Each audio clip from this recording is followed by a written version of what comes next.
કેટલા તારાને કેટલા લોકો ઓળખે છે. તમારા દીકરાને ધ્રુવ બનાવો, આખી પૃથ્વી ઓળખે. ધ્રુવ બનાવો તો બાકી દીકરાને ખાલી ડોક્ટર બનાવો, ડોક્ટરને આખી દુનિયા ના ઓળખે.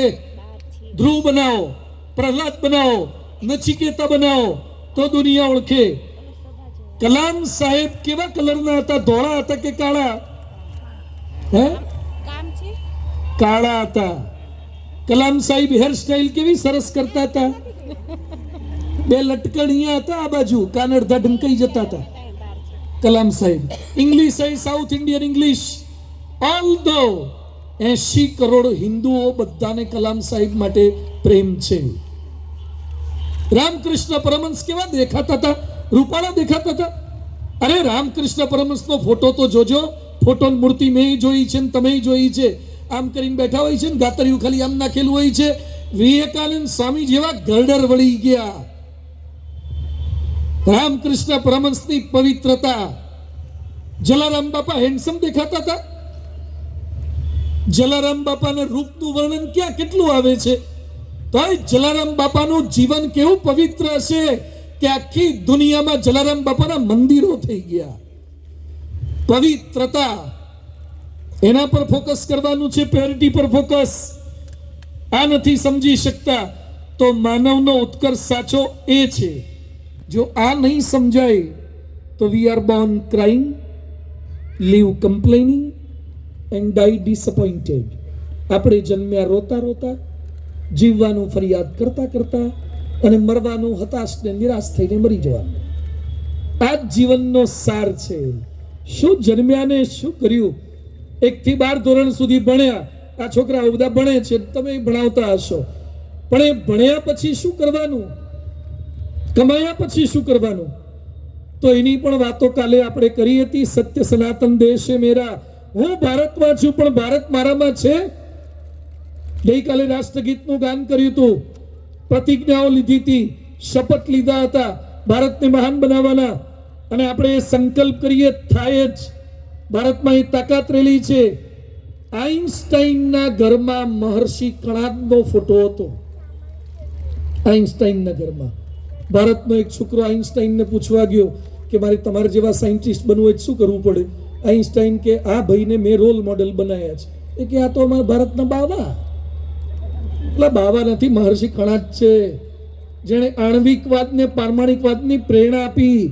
E=mc² ની થિયરી આઈન્સ્ટાઈન મહર્ષિ કણાદમાંથી શીખ્યા છે. એ મહર્ષિ કણાદ હતા. તો ભારત વર્ષનો ઇતિહાસ હતો અને ભારત ફરીથી પાછું બેઠું થઈ રહ્યું છે. ભારત ઊભું થઈ રહ્યું છે. વિજ્ઞાન અને ટેકનોલોજીમાં પણ થયું છે. ચંદ્રયાન 3ની મેં વાતો કરી હતી. યુપીઆઈ, ભારતનું યુપીઆઈ અત્યારે વિશ્વના કેટલાય દેશોની અંદર 12 થી 15 દેશો આપણા ડિજિટલ ટ્રાન્ઝેક્શનનો ઉપયોગ કરે છે. આ ભારતનું ગૌરવ છે. હજી તો વિશ્વના વધારે દેશો ઓળખતા થશે. વૈશ્વિક નેતૃત્વ G20 સમિટ ઇન્ડિયામાં થઈ. G20 સમિટ ઇન્ડિયામાં થઈ કઈ સામાન્ય વસ્તુ નથી. Vasudhaiva Kutumbakam, one earth, one family, one future. આ સંદેશ ભારતે G20 સમિટના તમામ દેશોને આપ્યો છે. ભારતના આપણા યોગાસન, એ યોગાસન માનનીય પ્રધાનમંત્રી નરેન્દ્રભાઈ મોદીએ પ્રયત્ન કરીને વિશ્વ આખાને સમજાવ્યું અને 21મી જૂનને યોગ ડે તરીકે ડિક્લેર કર્યો. અરે અમેરિકામાં ન્યુયોર્કની અંદર પેલા સ્ક્વેર પાસે યોગાસન કરતા થઈ ગયા. વિશ્વ આખામાં એ ભારતીય સનાતન સંસ્કૃતિનો વિજય છે. આપણા યોગાસન પહોંચ્યા, આપણે આ સૂર્ય નમસ્કાર પહોંચ્યા છે. તો આપણી પ્રગતિ થઈ રહી છે. આપણે આગળ વધી રહ્યા છે. આધ્યાત્મિક ડેવલપમેન્ટ પણ થઈ રહ્યું છે. પણ સાથે સાથે આપણે પણ થોડોક પ્રયત્ન કરતા જવાનો છે. શું કરીને કરવાનું છે? કેવળ બોલવા પૂરતું નહીં. ગર્વ સે કહો હમ ભારતવાસી હે, હમ હિન્દુસ્તાની હે. પરસ્પરમ ભાવયંતઃ શ્રેય પરમ અવાપ્ય સતઃ. એકબીજાનું ભલું થાય, એકબીજાને પ્રેમથી મળીએ કરીએ, આ ભાવના હોવી જોઈએ. યજુર્વેદમાં લખ્યું છે મિત્રસ્ય ચક્ષુષા સર્વાણી ભૂતાની સમીક્ષામહે. હું મિત્રની નજરથી બધાને જોઉં. યુધિષ્ઠિરને પૂછ્યું કે કેટલા ખરાબ છે, એ કે કોઈ ખરાબ નથી. દુર્યોધનને પૂછ્યું કેટલા સારા છે, કોઈ સારું નથી. ચશ્મા જ ભંગાર પહેરતા હતા. ચશ્મામાં થોડાક સુધારા કરો. બધા તમને સારા લાગે, બધા તમને મિત્ર લાગે, આ વિચારધારા ડેવલપ થાય. 1982માં કેનેડાનો એક સાયકલ ટ્રાવેલર અમદાવાદ આવ્યો હતો, સંતોને મળ્યો. કેનેડાનો સાયકલ સવાર 1982માં BAPSના સંતોને મળ્યો અને બોલ્યો, હું જે ગામમાં જઉં છું ત્યાં બધે ખાવા પીવા લઈ જાય છે, સાચવે છે. એકવાર હું ટ્રેનમાં બેઠો, સામેવાળા પાસે 2 કેળા હતા અને 4 છોકરા હતા, તો એ અડધું કેળું મને આપ્યું. એ ભારતની વાત હું ક્યારેય ભૂલી નહીં શકું. હું ભગવાનને પ્રાર્થના કરું છું કે ભારત ક્યારેય મોડર્ન ન થાય, પણ સાચું સામાજિક ને આધ્યાત્મિક રહે. અમારા ત્યાં આપવાની વાત જ નથી આવતી. અમારા ત્યાં બાજુવાળા ગુજરી ગયા હોય ને ખબર નથી હોતી, અને આપણા ત્યાં તો હેજી તારા આંગળીયા પૂછીને કોઈ આવે તો આવકારો મીઠો આપજે રે. આપણું કલ્ચર હતું. અહંકાર, ઈર્ષાને અદેખાઈ મૂકીને બધાને સાથે રાખીને ચાલો. કોઈ જ્ઞાતિ પ્રત્યે, કોઈ વ્યક્તિ પ્રત્યે અદેખાઈ નહીં. પરમાત્માને પામવાની આ બેઝિક શરતો છે. પરમાત્મા સુધી હું આવું છું. કેટલાક કે મન સીધું 12મું ભણાવો. 12મું ના ભણાવે, પેલા બારક્ષડી શીખતું. પેલા ઓપરેશન થિયેટરમાં ઓપરેશન કરતા પહેલા સ્ટરીલાઇઝ થવું પડે. ઓટીમાં જતા પહેલા એપ્રન પહેરવા પડે, એના ડ્રેસ કોડ પહેરવા પડે. ઘણા તો ખાલી ખાલી પ્રશ્ન પૂછે, ભગવાન ક્યાં છે? ભગવાન કોણે જોયા છે? ભગવાન બતાવો. ભગવાન મેળવવાની પાત્રતા છે કઈ? એકવાર એક ભાઈ રામકૃષ્ણ પરમહંસ પાસે ગયા અને રામકૃષ્ણ પરમહંસ દેવને કહે છે કે મેં સાંભળ્યું છે કે માતાજી મહાકાલી આપને દર્શન દે છે. હા, કે દર્શન દે છે. તો કે દર્શન દે તો મારા ત્યાં મોકલજો. તો રામકૃષ્ણ પરમહંસ કે તમારું સરનામું આપો. એટલે પેલા એ ઘરનું સરનામું આપ્યું. એ કે અમારે ઘરે મોકલજો. રામકૃષ્ણ પરમહંસ કે આ તો ઘરનું છે, તમારું સરનામું આપો. એટલે એને એમ કે ઘર દૂર પડતું હશે માતાજી, તે ઓફિસનું આપ્યું. તો કે આ તો ઓફિસનું સરનામું છે, તમારું સરનામું આપો.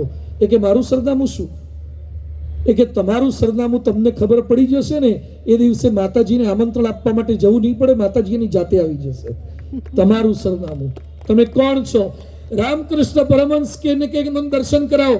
રામકૃષ્ણ પરમહંસ કે ચાલો પહેલા ગંગા નદીમાં સ્નાન કરીએ, હુબલી નદીમાં, અને પછી તમને ભગવાનના દર્શન કરાવું.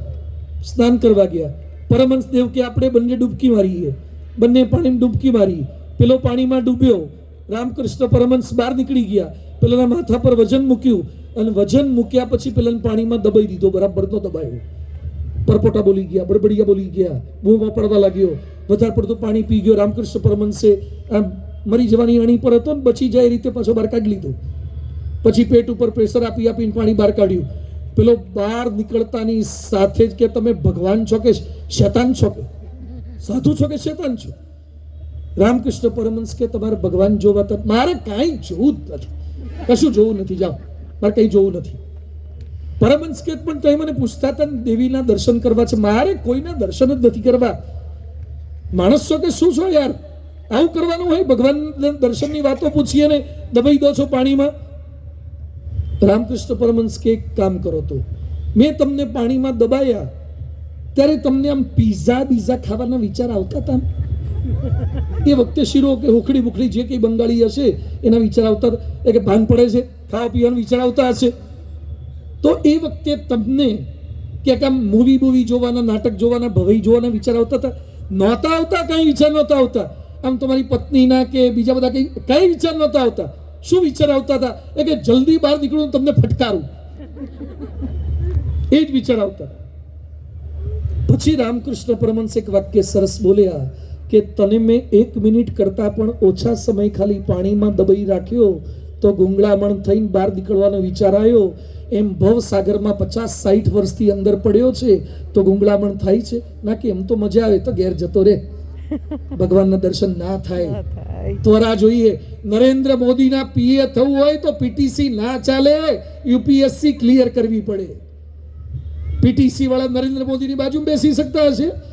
એના પીએ થવા માટે, કલેક્ટર થવા માટે કાં તો જીએસ કેડરથી પ્રમોટેડ હોય અથવા સીધા રિક્રુટેડ યુપીએસસી વાળા હોય. તમારે ખાલી મેડિકલના સ્ટુડન્ટને ભણાવવા હોય તો અહીં તમારી યુજી ના ચાલે, તમે પીજી જોઈએ એમબીબીએસ વાળાને ભણાવવા માટે. તો તમારે ભગવાન સુધી પહોંચવું છે તો કોઈ પાત્રતા જ નહીં, કોઈ લાયકાત જ નહીં. ભગવાન કશું જ કર્યા વગર ખોટા ધંધા કરો, ખોટા કામ કરો, ખોટા વિચાર કરો, ખોટું ખાવ કરો તો એ ભગવાન તમને દેખાઈ જાય. એની શરૂઆત છે આપણી પાત્રતા જોઈએ. ભગવાન બધે છે, ભગવાન કણે કણમાં છે, પણ થોડીક આપણા સ્વભાવો, દોષો, પ્રકૃતિ દૂર થતી જાય તો આપણી પાત્રતા કેળવાતી જાય છે. એમાં અહંકાર ને ઈર્ષ્યા આપણને સૌથી વધારે દુઃખી કરે છે.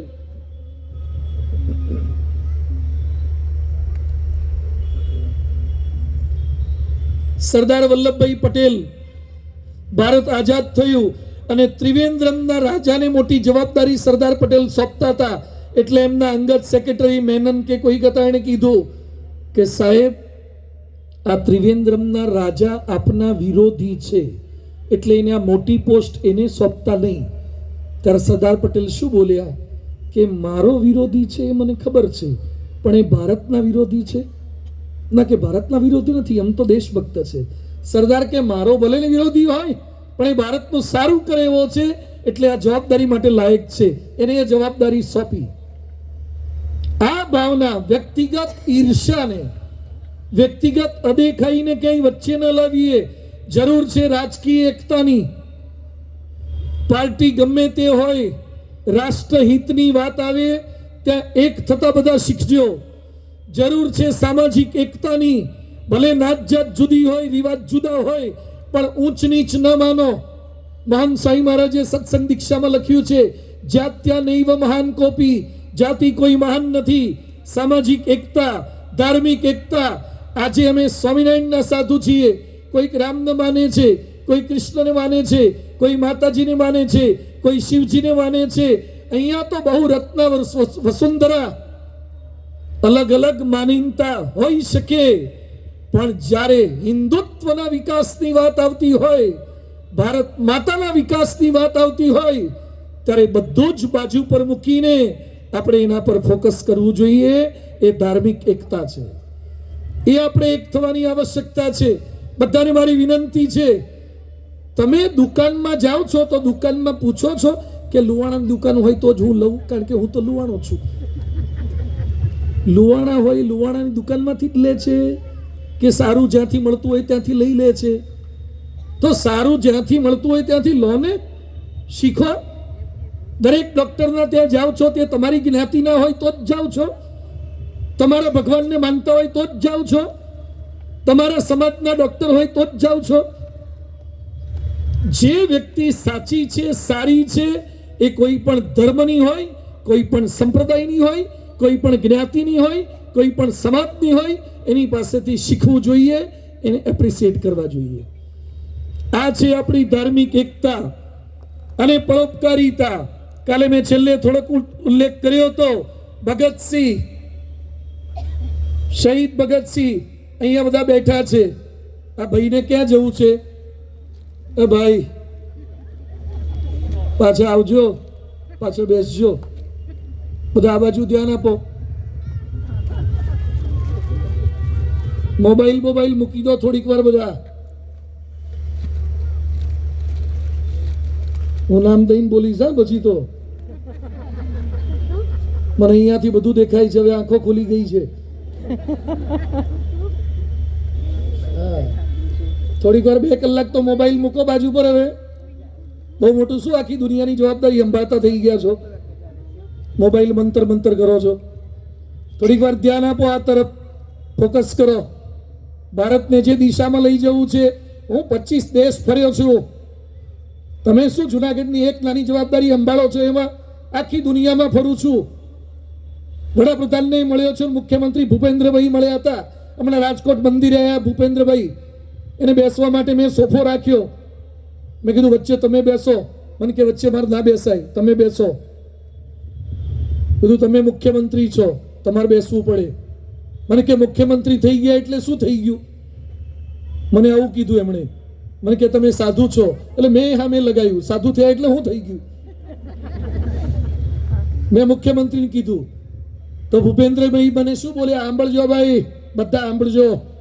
ભૂપેન્દ્રભાઈ મને કે 100 જન્મ ધરીએ ને તો એ ભગવું કપડું પહેરવા ના મળે, એ તમે પહેર્યું છે. તમે અમારા કરતા મોટા છો. એ તો ધાર્મિક છે મુખ્યમંત્રી, રોજ અડધો કલાક ધ્યાન કરે છે, સવારે રાત્રે 15 મિનિટ ધ્યાન કરે છે. આખું ગુજરાત સંભાળે તો એ ટાઈમ મળે છે ને આપણને ટાઈમ મળતો નથી, નવરા પડતા નથી. હું બીટર વક્તા છું પણ બેટર વક્તા છું. હું લાડ કરનારો નથી. આ મોટિવેશનલ સ્પીકરોને બોલી લાવો, વખાણ કર કર કરશે, કરોડપતિ કેમ થવાય, તું હારા થાય છે અમારામાંથી. મોટા ભાગના મોટિવેશનલ સ્પીકરો પૈસા લઈ લઈને કરોડપતિ થાય છે. હું કરોડપતિ થવા માટે સાધુ નથી થયો, લોકોને રોડપતિમાંથી સાચી દિશા બતાવવા માટે સાધુ થયો છું. એના માટે સાધુ થયા છીએ. તો please focus on me, each and every sentence. હું હજારો લોકોને એક સાથે જોઈ શકું છું. 50,000 સુધી તો કેપેસિટી છે. કોઈક આગુ પાછું પાછળ કરતું હોય તો એ ખબર પડે છે, પણ મર્યાદાને કારણે બોલતો નથી. પણ પૂરેપૂરું ફોકસ કરો બધા જ. જે વાતચીત સાંભળવા આવ્યા છીએ, play while play, study while study, જે કરતા એ સમય એ જ કરવાનું. આપણી ભારતીય માનસિકતા નબળી એટલી છે ને, ગણિતનો પીરિયડ ચાલુ હોય અને ઇતિહાસની ચોપડી ખોલીને બેઠો હોય, એમાં પાછો રાણી વિક્ટોરિયાને મૂછો ચિત્રે. એટલે ગણિતનો પીરિયડ ચાલુ છે ને રાણી વિક્ટોરિયાને મૂછો ચિત્રે છે. હવે રાણી વિક્ટોરિયાને મૂછોની જરૂર હોત તો ભગવાને પહેલેથી ના આપી હોત, તો શું કરવા પ્લાસ્ટિક સર્જરી કરે છે? ગણિતનું ગણિતમાં ધ્યાન આપને. એ વખતે એમાં ફોકસ નથી કરતા. બધાએ ફોકસ એના પર કરવાનું. પરોપકારિતા. ભગતસિંહ ફાંસીના માછડે ચડી ગયા 23 વર્ષે. શું કરી નાખ્યું આપણે ભાજપ માટે, કોંગ્રેસ માટે, અપક્ષ માટે, ફલાણી પાર્ટી માટે, ભારત માટે, દેશ માટે? પાછા શું કે બહુ દેશ સેવા કરે છે. મારી આગળ કેટલાયને લઈ આવે ને પેલા સ્વામી પરિચય કરાવે પાછા કે એમણે બહુ કર્યું છે ભારત માટે. શું કર્યું છે? હમણાં પગાર આપવાનું બંધ કરી દે ખબર પડે કેટલું કર્યું છે.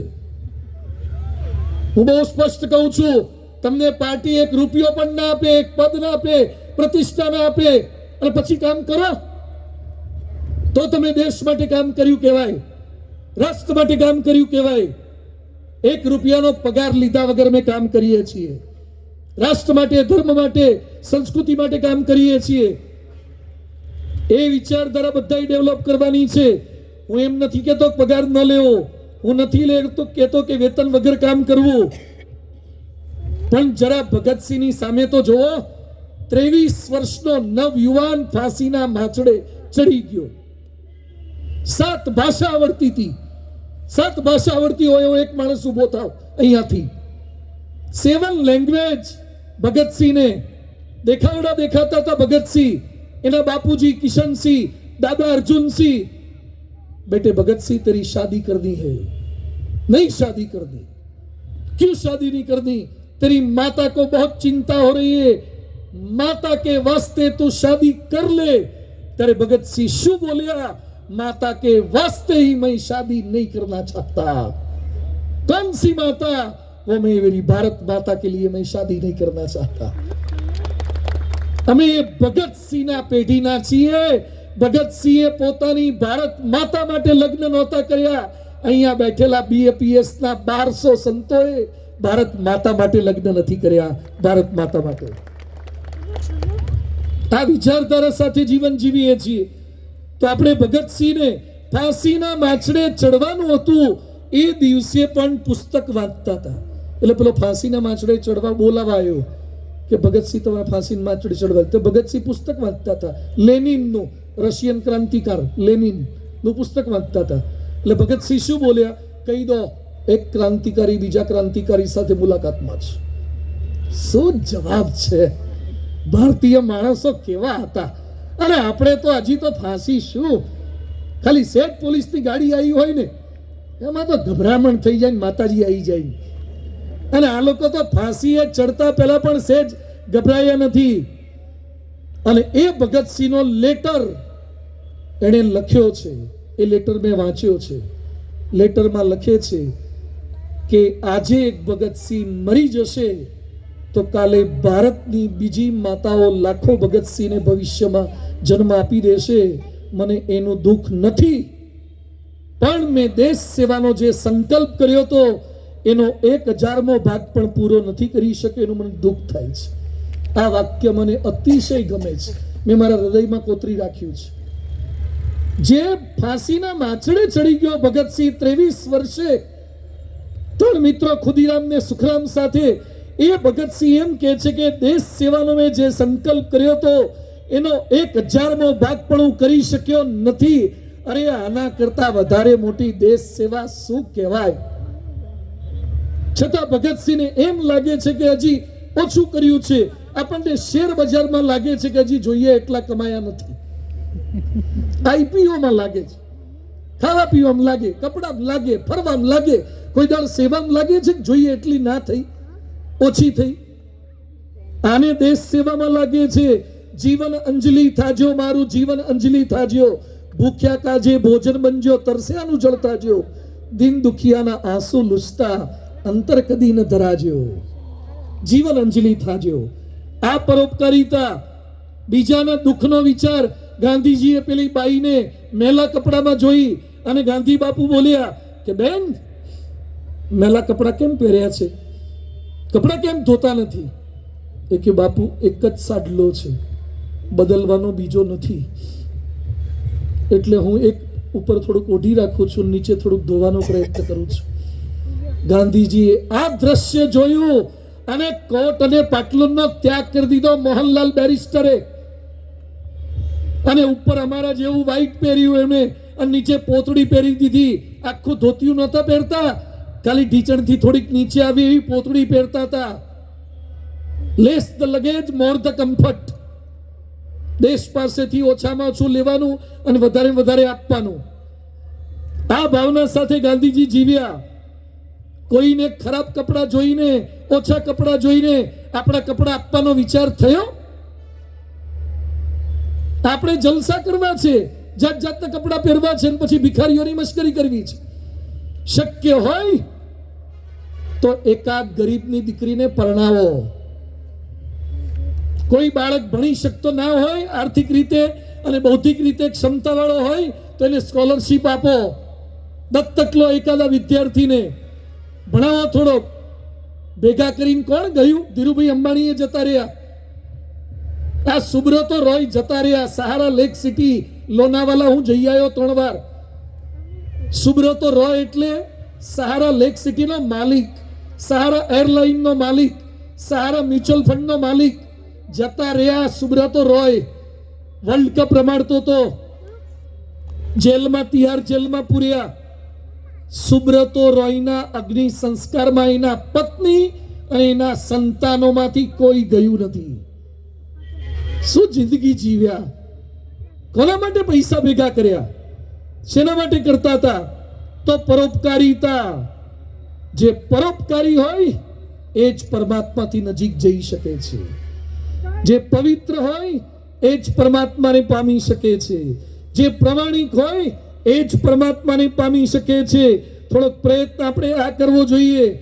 પરોપકારિતા એટલે બીજાના દુઃખનો વિચાર.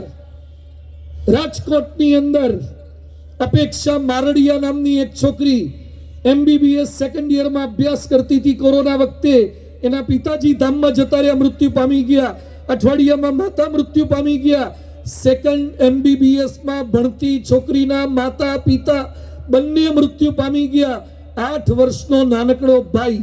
કલ્પના કરજો, એક સેકન્ડ MBBS ની દીકરીને પોતાનું ભણવાનું પૂરું કરવાનું, ભાઈને મોટો કરવાનો, ભણાવવાનો, મા બાપ વગર કેટલી જવાબદારી એના પર આવી ગઈ. આવી પરિસ્થિતિમાં એ સેકન્ડ MBBS ની દીકરી હોસ્પિટલમાં, સિવિલ હોસ્પિટલમાં કોરોનાના પેશન્ટની સેવા કરતી હતી. એટલે કોઈક પત્રકારે પૂછ્યું કે તારા મા બાપ મરી ગયા તો એ તું આવી પરિસ્થિતિમાં ચેપ લાગવાની શક્યતા છે તો એ સેવા કેમ કરે છે? એ અપેક્ષા મારડિયા શું બોલી કે ડોક્ટરોના અભાવે, એ વખતે સ્કેરસિટી હતી જ, દવાઓના અભાવે મેં મારા માતા પિતા ગુમાવ્યા છે. હવે ભવિષ્યની દીકરીઓ પોતાના મા બાપ ન ગુમાવે એના માટે હું સેવા કરું છું. આ વિચારધારા. જીવન અંજલિ થાજો, મારું જીવન અંજલિ થાજો. BAPS માં આ શિક્ષા આપવામાં આવે છે. સમર્પણની ભાવના, સેવાની ભાવના. રશિયા યુક્રેન વચ્ચે યુદ્ધ ચાલુ થયું એ સમયે ભારતના 25,000 વિદ્યાર્થીઓ ત્યાં ભરાઈ ગયા હતા. નરેન્દ્રભાઈ મોદીએ રાત્રે 11:30-12 વાગે ફોન કર્યો BAPS સંસ્થામાં, અને BAPS સંસ્થાના યુરોપના 76 જેટલા કાર્યકર્તાઓ, બહેનો, ભાઈઓ બીજા દિવસે ત્યાં પહોંચી ગયા. રસોડા સાથે સગવડ શરૂ કરી દીધી, અને ભારતના વિદ્યાર્થીઓને બચાવવાના, રાખવાના, સુડાવવાના, પ્લેનની ટિકિટ અને બસથી એરપોર્ટ સુધી મૂકવાની બધી જ જવાબદારી. જે સમયે મિસાઇલો પડતી હતી, બોમ્બ પડતા હતા, એ વખતે BAPSના યુવાન સ્વયંસેવકોએ આ સેવા કરી છે. જીવન અંજલિ થાજો, મારું જીવન અંજલિ થાજો. સેવાની ભાવના જ. આપણાથી થઈ શકે એટલું બીજાની સેવા કરવી. પ્રમુખ સ્વામી મહારાજ એટલે કહેતા, in the Joy of others lies hour on, in the progress of others lies hour on. અને બીજાના આનંદમાં આપણો આનંદ છે. અમેરિકામાં એક ઉદ્યોગપતિ એલન વ્હાઇટ એનું નામ, એને